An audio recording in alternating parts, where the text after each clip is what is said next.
আরো একবার আপনাদের সামনে চলে এলাম।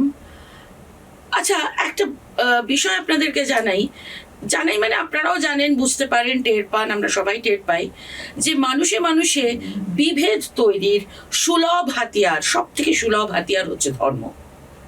আর এই ধর্মের ভিত্তিতে যে খাদ্যাভ্যাস, সেখানেও এই আমরা ওদের আমাদের ওদের এটা করে ছাড়ছে এখনকার ধর্মবীররা।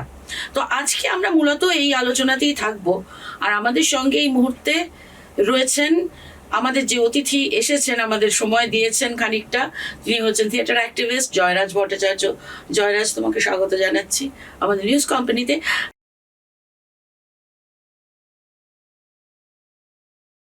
জয়রাজকে এখানে নিয়ে আসার মূলত যে কারণটা, সেটা হচ্ছে যে খুব সম্প্রতি ঘটে যাওয়া একটা ঘটনা। আপনারা সবাই জানেন যে একজন ইনফ্লুয়েন্সার, কোট আনকোট ইনফ্লুয়েন্সার, কতটা তিনি কি কোথায় কি ইনফ্লুয়েন্স করে জানি না, কিন্তু বলা হয় এদেরকে নাকি পেশাগতভাবে এরা ইনফ্লুয়েন্সার। তো তিনি একটি পার্ক স্ট্রিটের একটি রেস্তোরাঁয় যান, সেখানে তিনি যে খাবার অর্ডার করেন তার বদলে তাকে বিফ খাওয়ানো হয় এবং তিনি অত্যন্ত প্রতিবাদী হয়ে বলেন, আমি ব্রাহ্মণের ছেলে, আমাকে গৌমাতা খাওয়ানো হচ্ছে, ইত্যাদি ইত্যাদি ঘটনা পরম্পরা আপনারা সবাই এতদিনে জানেন। ওটা নিয়ে আমি আর ডিটেলে কিছু বলছি না।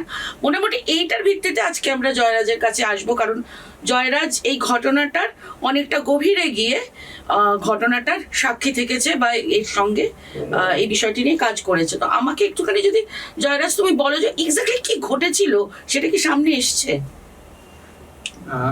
একটা তো হচ্ছে যে যেটা সামনে আনানোর চেষ্টা করা হয়েছে সেটা সামনে এসছে, সেটার পেছনে তো একটা বোঝাই যাচ্ছে যে একটা প্ল্যান আছে।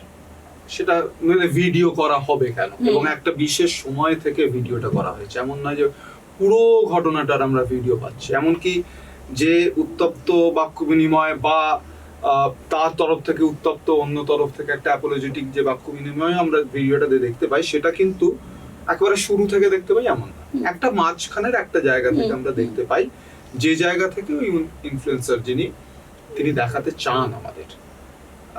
এটাই আমাদের কাছে একটুখানি একটা সন্দেহ তৈরি করে যে উনি একটা বিশেষ জায়গা থেকেই দেখাতে চাইছেন। এটা আমরা এখন এগুলো খানিক সাধারণ কথাবার্তার মধ্যেও চলে এসছে, এই পোস্ট মডার্ন ডিসকোর্স ইত্যাদিতে। তাতে আমরা জানি যে যা দেখাতে চাওয়া হলো সেটা তো আমরা দেখলাম, কিন্তু আমাদের বোধহয় একটু দেখার দরকার আছে কি কি দেখাতে চাওয়া হলো না, কি কি দেখানো হলো না। যেমন দেখানো হলো না, কথায় আমরা বুঝতে পারি যে এই যে ভদ্রলোক যিনি ওকে সার্ভ করেছিলেন বিফ এবং পরবর্তীতে মাটন, তার কিন্তু ওই অ্যাপোলজেটিক হওয়ার আগে একটা বক্তব্য আছে। উনি বলছেন, যিনি ইনফ্লুয়েন্সার তিনি বলছেন যে উনি এসে বলেছেন আপনারা তো একটা বিফ অর্ডার করেছিলেন আর একটা মাটন অর্ডার করেছিলেন, আমরা বিফটা আগে সার্ভ করে দিয়েছি, এখন মাটনটা সার্ভ করে দাও। এটা উনি বলেছিলেন। কি করে আমি ধরে নিতে পারি যে উনি মিথ্যেবাদী, উনি ঠিকটা বলছেন না বা উনি ভুল করে ফেলেছেন, উনি সত্য কথা বলছেন না, আর যিনি এই ভিডিওটা করছেন তিনি একেবারে সত্য কথাটা বলছেন? এটা নাও ঘটতে পারে। আমাদের সাধারণভাবে আমরা ওই ভিডিওটা থেকে যেটা পেয়েছি সেটাতে আমাদের মনে হয়েছে যে এই ভিডিওটার একটা এজেন্ডা আছে। এই ভিডিওটা একটা রেটরিকে কথা বলে, মানে আমরা যে সাধারণ কথোপকথনে যেভাবে কথা বলি সেই কথোপকথন যে ভঙ্গিতে হয় সেই ভঙ্গিতে ওই কথাবার্তা হচ্ছে না। ওই কথাবার্তায় যেরকম আমরা সাধারণ কথাবার্তায় কেউ, আমার অন্তত প্রায় 46 বছর বয়স হলো, এই সময়কালের মধ্যে দাঁড়িয়ে আমি যত মানুষের সাথে ইন্টারঅ্যাক্ট করেছি, সাধারণ কথোপকথনে কেউ গরুর মাংসকে গোমাতা বলে না। আমি অতি বড় হিন্দু, কোনোদিন গরুর মাংস খাবেন না এরকম মানুষ, আমার পরিবারেও এরকম মানুষ আছেন। আমি তাদের সাথেও কথাবার্তা বলেছি, মানে কথাবার্তা বলতেই হয়, মানে আমার ঠাকুমা, দিদিমা, মা, মাসি এরকম মানুষ তো তারাও গরুর মাংস খায়। মানে এই গোমাতা, এই কনোটেশনটা বুঝতে হবে, এটা একটা টার্ম, হ্যাঁ, এটা একটা রেটরিক। এক্স্যাক্টলি যেটা খুব সচেতন ভাবে ওখানে একটা প্রয়োগ করা হচ্ছে। এটার মধ্যে দিয়েই বোঝা যায় যে আমি একটা নির্মাণ করছি, একটা কনস্ট্রাক্ট করছি, একটা এজেন্ডা আছে আমার সেই কনস্ট্রাকশনের পেছনে। আমি খুব কমন যেটা আমার বাড়িতে যদি বলা হয় এরকম, ইস গরুর মাংস খেয়ে ফেলেছি, এরকমই বলা হবে। এক্স্যাক্টলি বা বলা আমি হবে মাটন beef, বলেছিলাম তুমি বিফ দিলে কেন? হঠাৎ গোমাতা খাইয়ে দিলে, আমি ব্রাহ্মণ সন্তান আমাকে গোমাতা খাইয়ে দিলে, এটা বোঝাই যায় যে এটা একটা রেটরিক, এটা একটা বয়ান, এটা একটা ন্যারেটিভ কনস্ট্রাক্ট করা হয়েছে। হ্যাঁ, এবং সেটা একটা বিশেষ সময় থেকে করা হয়েছে। এবং তারপরে আমি গিয়ে বলছি, ওই তো উনি তো ক্ষমা চাইলেন, অর্থাৎ তাহলে প্রমাণই হয়ে গেল ক্ষমা যখন চাইলেন তখন উনি ওটাই করেছেন। না, তার আগে একটা কনভারসেশন ছিল, একটা হসপিটালিটি ম্যানেজমেন্ট যেখানে চলে, একটা রেস্তোরাঁ, একটা সার্ভিস সেক্টর, সেখানে খুব স্বাভাবিক আমি যদি প্রচন্ড তর্ক বিতর্ক করি, যিনি সার্ভিস প্রোভাইডার তিনি একই ভঙ্গিতে ওখানে তর্ক বিতর্ক করবেন না, তাতে তার ব্যবসার ক্ষতি হয়। খুব স্বাভাবিকভাবে উনি মনেই করবেন যদি একটা সরি বলে, একটু অ্যাপোলজেটিক হয়ে আমারই হয়েছে বলে যদি ব্যাপারটা মিটে যায়, কারণ অন্যান্য কাস্টমাররাও রয়েছেন, প্রত্যেকেই এফেক্টেড হবেন, সেটা মিটিয়ে নিতেই চাইবেন। মিটিয়ে ইনি যেটা করলেন, ইনি আরেকটা দ্বিতীয় পোস্ট করলেন, সেটা হচ্ছে এই মিটিয়ে নেওয়াটাকে দেখালেন যে ওরা মেনে নিয়েছে। মিটিয়ে নেওয়ার মেনে নেওয়া তো এক জিনিস নয়। আমি মিটিয়ে নেওয়ার জন্য একটা সরি বললে যদি মিটে যায়, তাহলে সরি বলতে কি অসুবিধা আছে? কারণ ওর তো এই এজেন্ডা নেই। হ্যাঁ, উনি ওই মানুষটিকে তার ধর্ম পরিচয় জিজ্ঞেস করলেন। আচ্ছা, উনি বলছেন যে আমাকে তুমি গোমাতা খাইয়ে দিয়েছো, অর্থাৎ ইউ হ্যাভ এ পারপাস, এবং সেই ধারাতেই ওকে গ্রেফতার করা হয়। যে গ্রেফতারের যে ধারা 299, এই যে ধারাতে গ্রেফতার করা হয়েছে, এই ধারাটা বেলেবল নয়।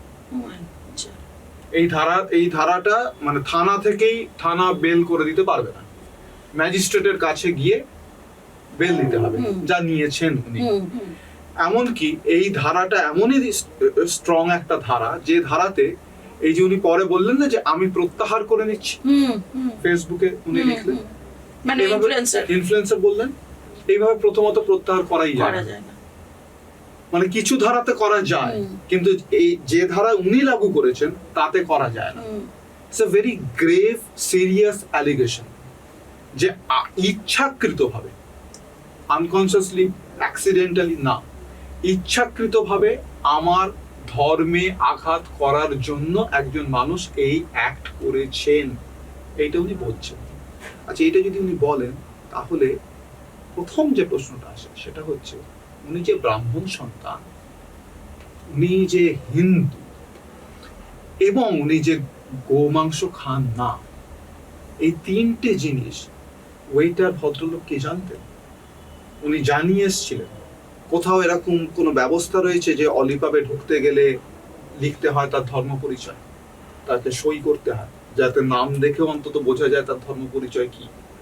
এরকম কি কোনো উপায় আছে ওখানে? ধর্ম পরিচয় জিজ্ঞেস করলেন উনি।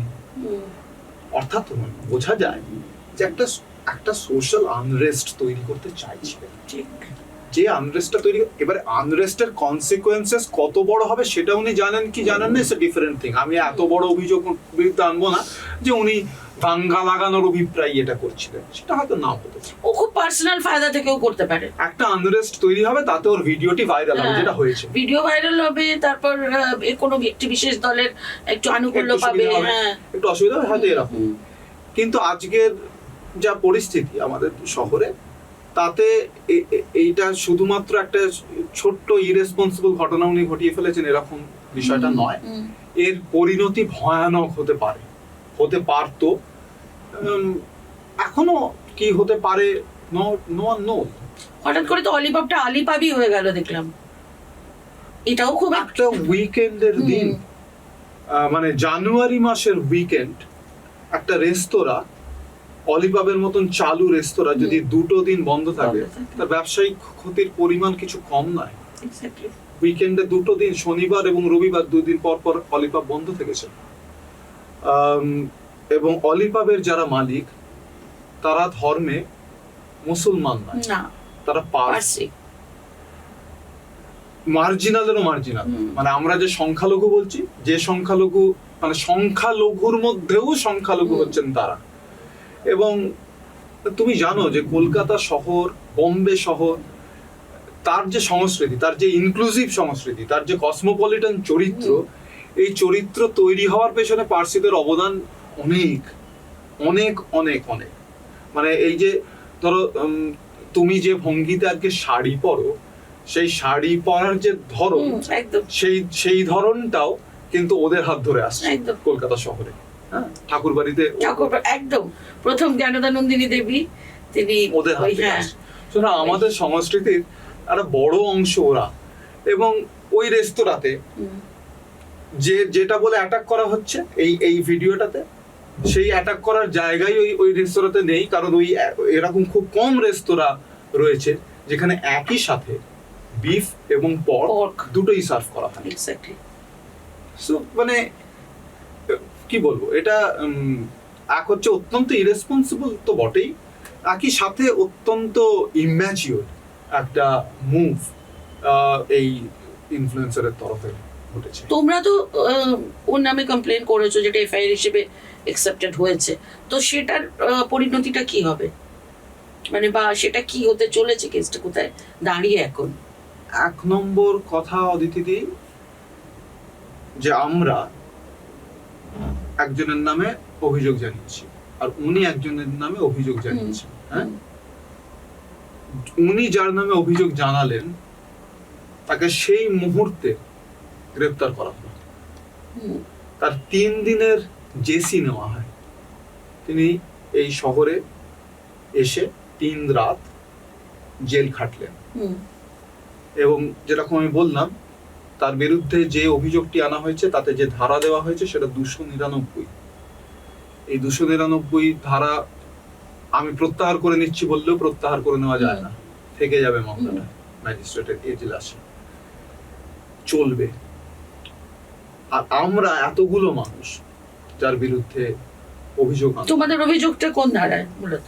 এখনো পর্যন্ত সে ধারা দেওয়া হয়নি, এখনো পর্যন্ত চার্জশিট গঠন করা হয়নি, তোলা হয়নি। আচ্ছা, অর্থাৎ বোঝাই যাচ্ছে যে যতখানি সিরিয়াসলি বা যতখানি ইন্টেনশনালি পুলিশ ওই বিষয়টাতে ইন্টারভিন করেছে, ততখানি সিরিয়াসলি এই বিষয়টাতে ইন্টারভিন করছেন না।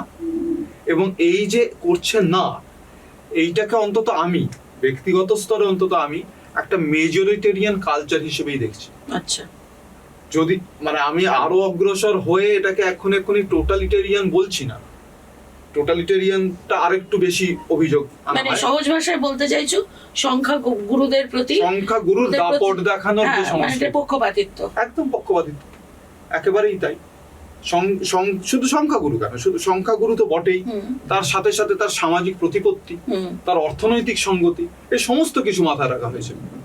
নইলে যে ধারাতে দেওয়া হয়েছে তাকে, যে একজনের ইচ্ছাকৃতভাবে একজনের ধর্ম নাশ করার চেষ্টা, এইটা ধারা, সিরিয়াস ধারা। তা আমরাও যে অভিযোগ আনছি সেই অভিযোগ তো এইটা, যে একটা সোশ্যাল আনরেস্ট তৈরি করার অভিপ্রায় এই ভিডিওটি বানানো হয়েছে। এটাও খুব মারাত্মক একটা কম গুরুত্বপূর্ণ নয়। তো এইটাকে যতটা গুরুত্ব দিয়ে আমরা এইটাকে পুলিশের দরবারে গিয়েছি, পুলিশ কি ততটা গুরুত্ব দিয়ে এখনো পর্যন্ত আমরা যা দেখতে পাচ্ছি তাতে কি ততটা গুরুত্ব দিয়ে এই এতে ইন্টারভিউ করছে?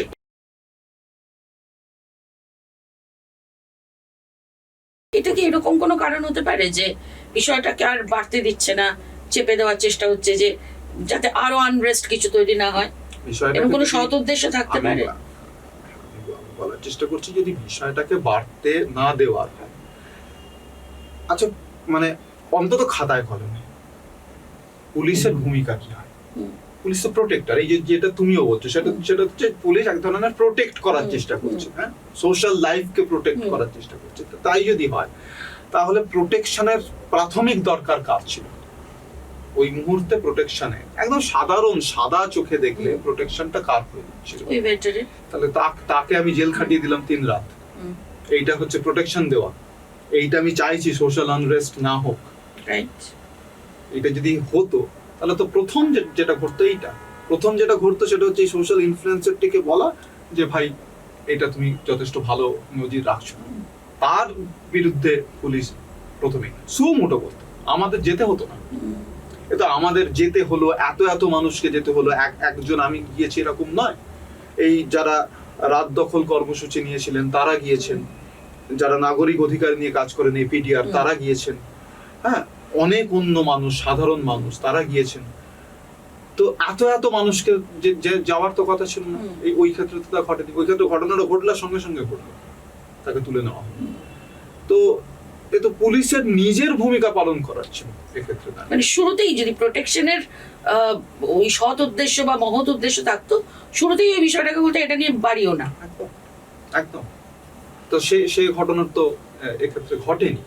সুতরাং আমি আবারও বলবো যে এটা এক ধরনের মেজরিটেরিয়ান কালচারের পার্ট হচ্ছে প্রশাসন, মানে, এবং আমি এটাও মানতে রাজি নই যে এটা কোনো একটি থানার একজন মানুষ এরকম মানুষ, এটা আমার মনে হয় না।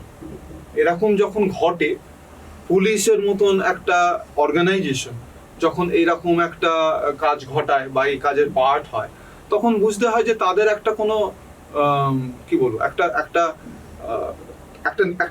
নীতিগত অবস্থান রয়েছে, এবং সেই নীতিগত অবস্থানের একটা প্রয়োগিক অবস্থান রয়েছে। একটা নীতিগত অবস্থান নিচ্ছে তারা, তার একটা প্রয়োগিক, তার একটা অ্যাপ্লিকেশন, তার একটা এক্সিকিউশন আমরা দেখতে পাচ্ছি।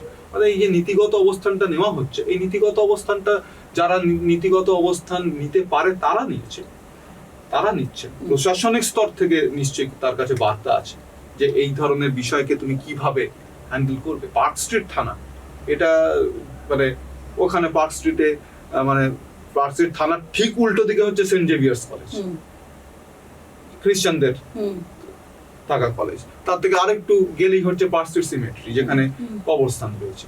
পার্ক স্ট্রিট থেকে সোজা আসলেই হচ্ছে পার্ক সার্কাস। তো এইরকম একটা থানাকে সাম্প্রদায়িক পরিস্থিতির মোকাবিলা কিভাবে করতে হয় সে সম্পর্কে তাদের নিশ্চিত যথেষ্ট ভালো রকমের ট্রেনিং আছে।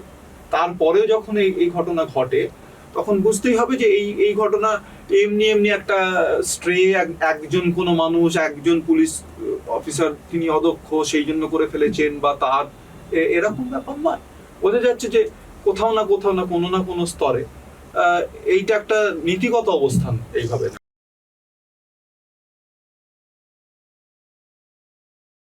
এই যে খাদ্যাভ্যাসকে টার্গেট করা, হ্যাঁ, কলকাতার যে এই বৈচিত্র্য, আমি কলকাতার উপরেই কনসেন্ট্রেট করছি, বম্বে বা অন্য কোনো কসমোপলিটন কোনো মেট্রো সিটির কথা বলছি না। কলকাতার যে কালচারাল যে ভ্যারাইটি, যে বৈচিত্র্য, সেইখানে খাদ্যাভ্যাসকে টার্গেট করা কিন্তু অলরেডি শুরু হয়ে গেছে। হ্যাঁ, মানে পুজোর সময়, নবমীর সময় পাঠান মাংস বাঙালির কাছে ডেলিকেসি, সেইটাকে একটা অন্যভাবে সেটাকে নস্যাৎ করার একটা চেষ্টা চলছে। এটা কতটা খাতারনাক, কতটা বিপজ্জনক হচ্ছে গোটা সিচুয়েশনটা। এবং তার মধ্যে এই এই এই এই ইনফ্লুয়েন্সাররা যে ইনফ্লুয়েন্স করার চেষ্টা করছেন, এটা কতটা একটা বিপজ্জনক পরিস্থিতি হচ্ছে, মানে কতটা বিপজ্জনক হয়ে উঠেছে, মানে এটার কোনো মানে কি টের পাচ্ছ? এটা মানে যথেষ্ট বিপজ্জনক জায়গায় আমরা রয়েছে, প্রবল। আমি পার্টিকুলারলি যে জায়গাটাতে থাকি সেটা হাওড়ার শিবপুর। সেই জায়গাতে তো আমরা দেখতে পাচ্ছি কতগুলো ঘটনা, একটা ডেমোগ্রাফিক্যাল চেঞ্জ, এবং তার ফল কি ঘটে, কিভাবে চলছে গোটা জিনিসটা, সেটা আমরা লক্ষ্য করছি। মানে আমাদের হাওড়াতে রামরাজাতলা বলে একটা জায়গা রয়েছে, বিখ্যাত জায়গা, কয়েক শতাব্দী ধরে সেখানে রাম পুজো হয়, রামের মূর্তি আছে। এই যে রামের যে মূর্তি, এই মূর্তি আমাদের ইদানিং কালে বছর 20-25 সময়কাল ধরে রামের যে মূর্তি, রামের যে অবয়ব, যে ইমেজ আমাদের কাছে এখন প্রজেক্টেড, তার সাথে ঠিক মিলবে না। এখানে রাম, তার একটা গুম্ফ আছে, সীতার মূর্তি আছে, রাম সীতা রয়েছেন, এবং রামের একটা ভুঁড়ি আছে। মানে Ram is not very muscular, কাটা মাসল বলা রাম নয়। যেরকম আমিষের এখন বইগুলোর কাভারে রামের যেরকম ছবি দেখা যায়, সেরকম রাম নয়, বা সিরিয়ালে আমরা যেরকম রাম সেরকম নয়, জিম করা রাম নয়। হ্যাঁ, এমনকি আমরা যে সিরিয়ালেরও যে রাম দেখেছিলাম, অরুণ গভিল অভিনয় করেছিলেন, সেখানেও রাম খুব মাস্কুলার ছিল না, সেটা তো শুরুর দিকে ছিল না। এই যে পরবর্তীকালে 20-25 বছরে, লাস্ট 20 years, রামের একটা নির্মাণ হয়েছে, যে রাম হচ্ছে যোদ্ধা রাম, মাস্কুলার রাম। আমাদের যে রামরাজাতলায় যে রাম, তার সবুজ গাত্রবর্ণ, গোঁফ আছে, একটু ভুঁড়ি আছে, এই হচ্ছেন রাম। হ্যাঁ, এবং সীতা রয়েছেন। ইনি হচ্ছেন প্রজাবৎসল রাম, রঘুপতি রাঘব রাজা রাম, ওই জন্য রাম রাজাতলা। মানে পরবর্তীকালে যুদ্ধ থেকে ফিরে রাম এবং জানকী তাদের প্রতিষ্ঠান হয়েছে অযোধ্যাতে, এবং প্রজাবৎসল যে রাম সেই রাম। এই রামের পাশে অত বছরের একটা প্রতিষ্ঠান যে রাম, তার পাশে একটা নতুন রাম মন্দির তৈরি করা হয়েছে। এই তাতে একটা সময়ের, এখন উনি কোন দল করেন সেটা আমিও জানি না, উনিও হয়তো বলতে পারবেন না ঝপ করে জিজ্ঞেস করলে। জটু লাহিড়ী ওখানকার বিধায়ক, অনেক দিনের পুরনো ভেটারেন বিধায়ক বলতে যাবো, তিনি ছিলেন। তিনি ওই তৃণমূল করতেন তখন, যখন বোধহয় মন্দিরটা হয়েছে তখন বোধহয় তৃণমূল করেন, বা তখন আবার বিজেপিতে চলে এসেছেন, এখন বোধহয় আবার তৃণমূল, আমি জানি না, উনিও বোধহয় জানেন না। তো উনি আর একটা রাম মন্দির ওখানে তৈরি করলেন। সেই রাম কিন্তু এরকম রাম ওই রামরাজাতলাতেই তৈরি হয়েছে। সেই রাম কিন্তু হচ্ছে ওই উত্তর ভারতে যে যোদ্ধা মাস্কুলার, হেন্স ম্যাসকুলিন, মানে মাসল কাটা কাটা এবং পুরুষ, আলফা মেল যে রাম, সেই রামের নির্মাণ হয়েছে। এবং আমরা ছোটবেলা থেকেই এই রামরাজাতলাকে কেন্দ্র করে তার একটা নির্দিষ্ট রুট আছে, সেখানে রামনবমীতে একটা প্রসেশন, সেই প্রসেশনে একটা মেলার চরিত্র আছে, কার্নিভালের যে চরিত্র, সেই চরিত্র আমরা ছোটবেলায় যেতাম, হিপু বাঁশি, তালপাতারে এগুলো পাওয়া যেত, ইত্যাদি ইত্যাদি। এইটা হাওড়া জেলাতে এই রামনবমীর এই চরিত্র last 5 years is completely destroyed by the RSS and BJP people. এখন ওখানে ডেরা গেড়ে বসে থাকেন শুভেন্দু অধিকারী, এবং একাধিক মিছিল তৈরি হয়, এবং সেই মিছিলের সাথে ওই রামরাজাতলার সাথে অ্যাজ সাচ কোনো সম্পর্ক নেই। এই মিছিলটা তৈরি হয় আমাদের ওখানকার কাজীপাড়া, শালিমার এই জায়গা থেকে, এবং জিটি রোড ধরে চলে। তোমার জানা আছে আমাদের ওখানে যে এই যে জিটি রোডের ডান দিকটা হচ্ছে গঙ্গা, এবং সেই গঙ্গার পাশ বরাবর হচ্ছে সমস্ত হাওড়া জেলার পরপর ছিল হচ্ছে জুট মিল। এবারে এই জুট মিল গুলো সব বন্ধ হয়েছে, একের পর এক জুট মিল বন্ধ হয়েছে, সেখানে হাই রাইজ বিল্ডিং হয়েছে। এই জুট মিলের যারা ওয়ার্কার ছিলেন তাদের একটা বড় অংশ, লার্জ সেকশন, তারা হচ্ছেন কিন্তু ধর্মে মুসলমান। এটা টান আগে হাওড়া জেলা তৈরি হয়েছে মূলত এর উপর দাঁড়িয়ে, মানে একটা হচ্ছে জুট ইন্ডাস্ট্রি, আর একটা হচ্ছে ওই তোমার ইঞ্জিনিয়ারিং ইন্ডাস্ট্রি, যেটা বেলিয়াস রোডকে ধরে যে heavy engineering, metal, burn company, এরকম হাওড়া ইন্ডাস্ট্রিয়াল বেল্ট, এর উপর দাঁড়িয়েছিল। এবং এখানের যারা ওয়ার্কার তারা কিন্তু ধর্মে অনেক মানুষই হচ্ছে মুসলমান, এবং এইগুলো সবই ওই এলাকা সংলগ্ন বস্তিগুলো তৈরি হয়েছে, চওড়া বস্তি, পিলখানা বস্তি, পিএম বস্তি, কাজীপাড়া বস্তি, এরকম পরপর জিটি রোডের ধার দিয়ে এই বস্তিগুলোতেই মুসলমান মানুষদের বসবাস। এখন এবারে জুট মিলগুলো বন্ধ হয়েছে, জুট মিলগুলোতে হাই রাইজ হয়েছে, এই হাই রাইজ গুলোতে মুসলমান মানুষরা থাকেন না।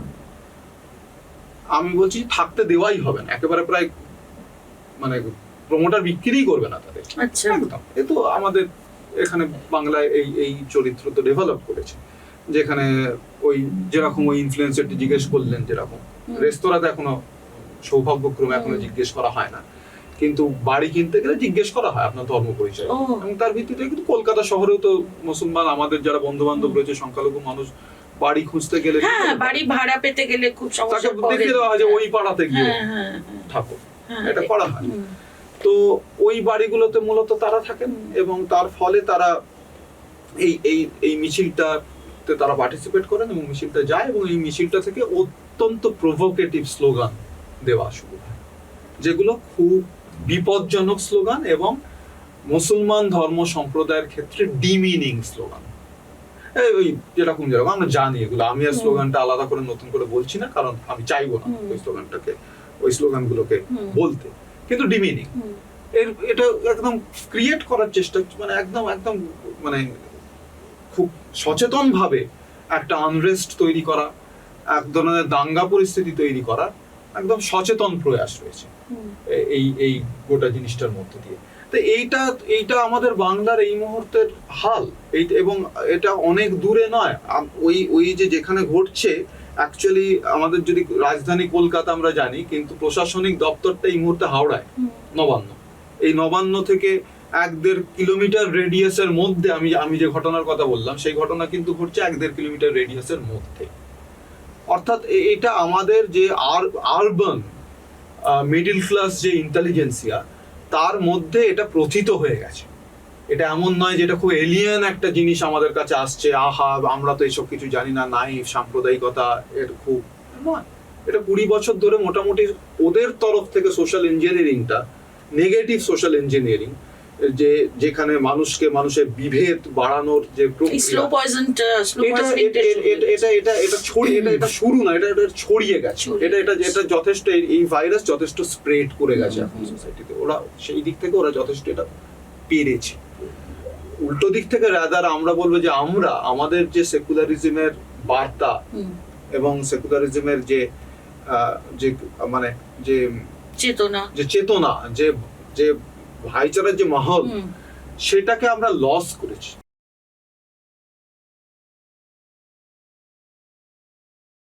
কিন্তু আমি তোমাকে একটু জানতে চাইবো যে অ্যাটলিস্ট এই ঘটনাটা আলোচনাটা শুরু হলো, এই ঘটনাটা কি কোথাও গিয়ে একটু আশার আলো দেখতে পেলে না, যে যেভাবে মানুষ ঝাঁপিয়ে পড়লেন বা তারা স্ট্যান্ড নিলেন? নিশ্চয়ই হতে পারে ফেসবুকে, কারণ তোমাদের অনেকেরই দেখলাম ওই আরেকজন, ওই রাত দখলের আরেকজন, তিনি বা তুমি, যে শুধু ফেসবুকে নয়, এই যে টিজ করেছো, অনেকে তো দেখো প্রত্যেকেরই বিভিন্ন মানে বিষয় থাকে, হয়তো তার ফেসবুকে আলোচনা করাটাও বা ফেসবুকে স্ট্যান্ড নেওয়াটাও কিন্তু জরুরি। সোশ্যাল সমাজ মাধ্যম কিন্তু অনেক সময় অনেক কিছু বদলে দেয়। আমি তো আচ্ছা, আমি লিখেছি যে ফেসবুকে নয়, ওখানে অভিযোগ জানিয়ে এলাম, এটা একটা কত টিজ না? সেটা লিখলাম কোথায়? ফেসবুকেই তো লিখেছো। আমি তো লিখেওছি ফেসবুকে, তাই না? এই যে ধরো তুমি যার কথা বলছো, শতাব্দী দাস, তিনি রাত দখল কর্মসূচির একজন নেত্রী, তিনি যে বলেছেন, তার কথা তুমি জানছো বা আমি জানছি কোথা থেকে? সোশ্যাল মিডিয়া থেকে। আমার বক্তব্য, আমি অন্যদের দায়িত্ব নিতে পারবো, আমার বক্তব্য হচ্ছে সোশ্যাল মিডিয়া একটা ফেনোমেনা। এটাই সব যদি আমি বলি, তাহলে আমি তার একটা গাড্ডায় পড়বো, আর এটা কিছুই নয় যদি বলি, তাহলে আর একটা গাড্ডায় গিয়ে পড়বো। একদম, এটা সব নয়, আবার এটা কিছুও নয়, এরকম নয়। সুতরাং আমাকে নিশ্চিত, আমি যদি শুধুই দেখা যেত যে শুধুই উনি যিনি ইনফ্লুয়েন্সার, তিনি পুলিশের কাছে চলে গেলেন, আর আমরা আমাদের প্রতিবাদটা শুধুই ফেসবুকে রেজিস্টার করলাম, তাহলে একটা সমস্যা হয়। ঠিক। আবার আমরা থানাতে গেলাম, উনি তারপর ফেসবুকের পরিসরে টানা সেটা লিখে গেলেন, আর আমরা ফেসবুকের পরিসরটা পুরো ছেড়ে দিলাম, কারণ ফেসবুকটা কিছুই নয় বলে, সেটাও কোনো কাজের কথা নয়। সুতরাং যদি আমাকে কমব্যাট করতে হয়, আমি কমব্যাট শব্দটাই যদি ব্যবহার করি, তাহলে আমাকে দুটো স্তরেই কমব্যাট করতে হয়। আমার বক্তব্য ছিল এইটা, যে শুধুই ফেসবুকে আমি আমার প্রতিবাদ রেজিস্টার করিনি, ফেসবুকের পাশাপাশি আমি সেখানেও করেছি, এবং সেটা থ্রু ফেসবুকই আমি জানাচ্ছি, থ্রু ফেসবুকই সেটা ছড়াবো। আমি একেবারেই ফেসবুকে কাউকে আমি কটাক্ষ করার না। ফেসবুকে নিশ্চিত, ফেসবুক এই মুহূর্তে, মানে সোশ্যাল মিডিয়া এই মুহূর্তে মতামত তৈরি করার ক্ষেত্রে যে টার্মটা আমি ব্যবহার করলাম, সোশ্যাল ইঞ্জিনিয়ারিং এর ক্ষেত্রে অত্যন্ত বড় একটা টুল, জনমত একটা তৈরি করা নিশ্চিত। এবং সেটাকে আমি একেবারেই মনে করি না যে সেটাকে হালাফালা করা উচিত বা ছেড়ে দেওয়া উচিত। এই যদি তাই হতো, তাহলে এই যে ভদ্রলোক, যে সোশ্যাল ইনফ্লুয়েন্সার, তিনিও তো ফেসবুকেই ওটা দিয়েছিলেন, তাহলে তো আমরা ইগনোর করা যায় না। ইগনোর করার মতন বিষয় নয় সোশ্যাল মিডিয়া।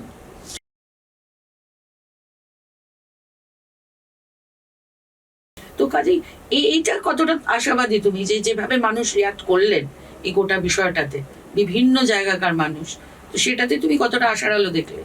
না, আমি খুবই আশাবাদী মানুষ এমনিতেই, মানে সমস্ত দিক থেকে আমি খুবই আশাবাদী মানুষ। আমার বক্তব্য হচ্ছে যে এই যে লড়াই, এই লড়াই, এই যে বলছি যে হয়তো 20 বছর একটা সময়, যে সময়তে আমরা দেখবো যে আমরা হয়তো একটুখানি ব্যাকসিটে পৌঁছেছি, কেউ একটু বেশি এগিয়েছে, কিন্তু এইটা মাথায় রাখতে হবে, এন্ড অফ দ্য ডে, যে এই লড়াইটা ঠিক 20 বছরের লড়াই নয়, এই লড়াই কয়েক হাজার বছরের লড়াই ভারতবর্ষে দাঁড়িয়ে। এই লড়াই চৈতন্যকে লড়তে হয়েছে, এই লড়াই কবিরকে লড়তে হয়েছে, এই লড়াই গুরু নানককে লড়তে হয়েছে, এই লড়াই তার আগে অজিত কেশকম্বলীকে লড়তে হয়েছে। হ্যাঁ, মানে অনেক লড়াই পেরিয়ে তারপরে এখানে ভারতবর্ষের শাশ্বত চরিত্রের মধ্যেই রয়েছে ইনক্লুসিভনেস। তাকে অত সহজে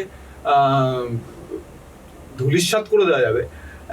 একজন একটুখানি এইসব জিনিসপত্র, এই যে গরুর মাংস দিয়ে উত্তেজনা তৈরি করা, এ কি আজকে থেকে শুরু হলো নাকি? এই এই এই এই এই যে উত্তেজনা তৈরি করা, এই ডিভাইসটা, এটাও যথেষ্ট প্রাচীন।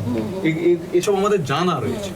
মানে ধরো তুমি যেখানে বড় হয়েছো, শান্তিনিকেতনে যেখানে তোমার ভিটে, তো সেইখানে রবীন্দ্রনাথ যখন শুরু করছেন, যে মানুষটাকে নিয়ে আসছেন হিন্দু ধর্মের বোঝাপড়ার ক্ষেত্রে, তার থেকে বড় মানুষ আর কি আছেন? তিনি ক্ষিতিমোহন সেন।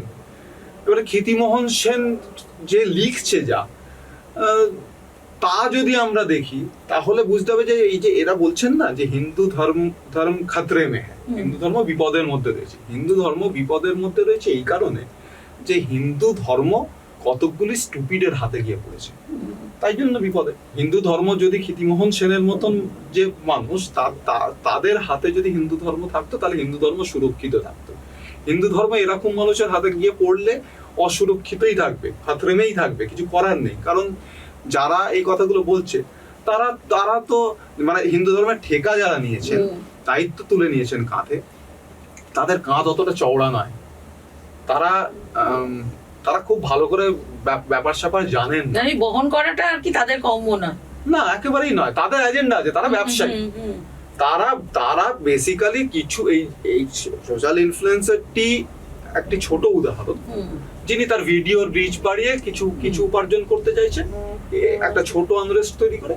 এরকমই একটা বড় আনরেস্ট তৈরি করে আরো বড় ব্যবসায়ী তিনি তৈরি করতে চাইছেন, আদানি আম্বানির মতন ব্যবসায়ীরা তৈরি করতে চাইছেন, তার মাথায় যার হাত রয়েছে তিনি তৈরি করতে চাইছেন আরো বড় গ্লোবাল ফেনোমেনায়। ইলিয়ন মাস্ক এরকম সোশ্যাল আনরেস্ট তৈরি করতে চাইছেন এবং ব্যবসা বাড়াতে চাইছেন। এরা ধার্মিক নয়, এদের সাথে ধর্মের একবারে স্বাভাবিক বিরোধ রয়েছে। মানে ধর্ম এদের কাছে টুল একটা, তো এর ব্যবসায়ী, এটা ব্যবসা, এদের সঙ্গে ধর্মের কোনো সম্পর্কই নেই। আমি একটা সহজ প্রশ্ন রাখতে চাই, যে এই যে ধর্মের বিপদ বলে যিনি বারংবার মানুষকে সচেতন করছেন, নরেন্দ্র মোদী আমাদের দেশের প্রধানমন্ত্রী, এরা যে মাত্রায় ট্রোল করে, তাতে একটা স্বাভাবিক ট্রোলের প্রথম প্রশ্ন যেটা দাঁড়ায় সেটা হচ্ছে, হিন্দু ধর্মের কেউ মানুষ তার বাবা মা মারা গেলে, যারা হিন্দু ধর্মের ধার্মিক মানুষ বলে, বাবা মা যদি মারা যায়, তাহলে প্রথম কাজ হয় মস্তক মুন্ডন। মোদী করেন।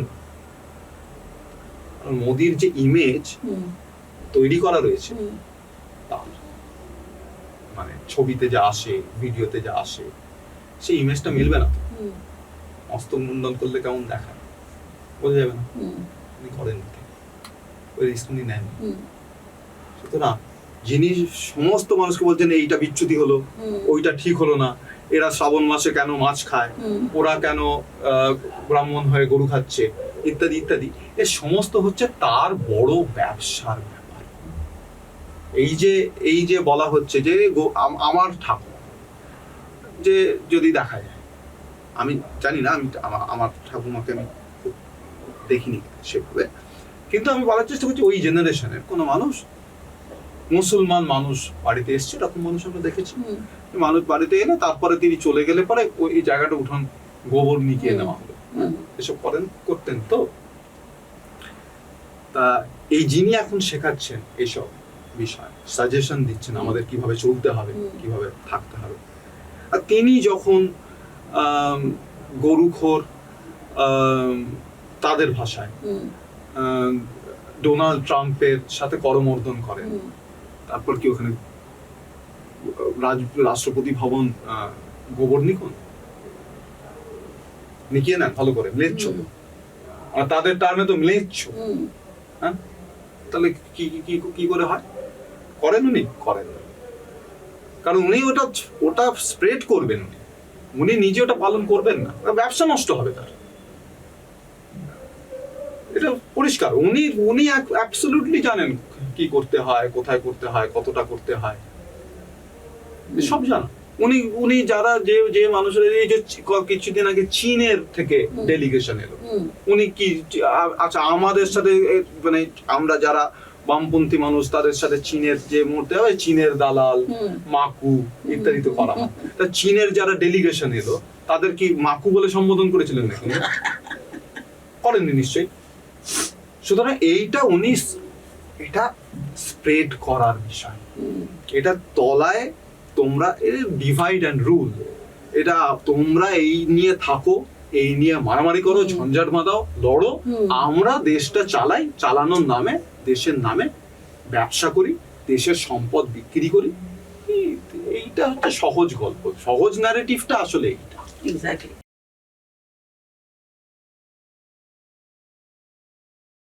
তো আমি আমার আড্ডার বা আলোচনার শেষ পর্যায়ে আমরা, তো আমার শেষ যেটা প্রশ্ন বা আমি জানতে চাইবো যে আলটিমেটলি কি দাঁড়ালো যে তোমরা এই বিষয়টা নিয়ে কত দূর যাবে, মানে হাল তো ছাড়বে না, মানে কিছু একটা ব্যবস্থা তোমরা চাইছো এই ইনফ্লুয়েন্সারের ঘটনাটা? হ্যাঁ, এটা মানে সেটা তো চাইছি বটেই, কারণ বিষয়টা হচ্ছে এইটা যে এটা শুধু ওই একটি ব্যক্তি মানুষ ইনফ্লুয়েন্সারের ব্যাপার নয়, যে কারণে আমি খুব বেশি ওর নামও উচ্চারণ করছি না, এই জন্য যে আমার ওই ব্যক্তি মানুষটার প্রতি কোনো ভিন্ডিকটিভ অ্যাটিটিউড নেই, আমার এজেন্ডা নয় যে ওই মানুষটাকে পেড়ে ফেলতে হবে। এটা একটা কমন কালচার হয়ে উঠছে, যেখানে এই ধরনের সোশ্যাল ইনফ্লুয়েন্সার বলে যারা নিজেদের বলছেন বা কন্টেন্ট ক্রিয়েটর হোয়াটএভার, তারা যথেষ্ট দায়িত্বশীল ভূমিকা পালন করছেন না। তারা তাদের 2-4টে লাইক সোশ্যাল মিডিয়াতে, একটু হয়তো কোনো জায়গা থেকে মানিটাইজ হয় সেইটা বাড়াবেন, এই সমস্ত ক্ষেত্রে দাঁড়িয়ে তারা তাদের নিজেদেরই কতগুলো এথিক্স যেগুলো থাকার প্রয়োজন আছে সেইখানে তারা দাঁড়াচ্ছেন না। উনি যেমন যে কাজটি করেছেন আমরা পরিষ্কারভাবেই মনে করি এটা অন্য কিছু যদি ছেড়েও দিই, আমাদের ভারতবর্ষের সংবিধানের যা স্পিরিট, সেই স্পিরিটকে ব্যাহত করে। একদম। উনি যে ভঙ্গিতে, যেভাবে ওই ভদ্রলোকের সাথে এবং রেস্তোরাঁদের সাথে, ওনারদের সাথে যে ভঙ্গিতে কথা বলছেন এবং যে ভঙ্গিতে উনি তারপরে সেটাকে সোশ্যাল মিডিয়ায় এনেছেন এবং স্প্রেড করছেন, তা ভারতীয় সংবিধানের যে স্পিরিট, সেকুলারিজমের যে স্পিরিট, তাকে ব্যাহত করে। আমাদের দেশ এখনো পর্যন্ত সেকুলার দেশ, এই মুহূর্ত পর্যন্ত সেকুলার দেশ। সেই সেকুলারিজম এর যে বাতাবরণ, সেটাকে কায়েম রাখার জন্য, সেটাকে বরকরার রাখার জন্য যতখানি দায়িত্ব আমাদের নিতে হয়, ততখানি দায়িত্ব, মানে আমাদের যতখানি সামর্থ্য, ততখানি দায়িত্ব আমরা নেওয়ার চেষ্টা করব।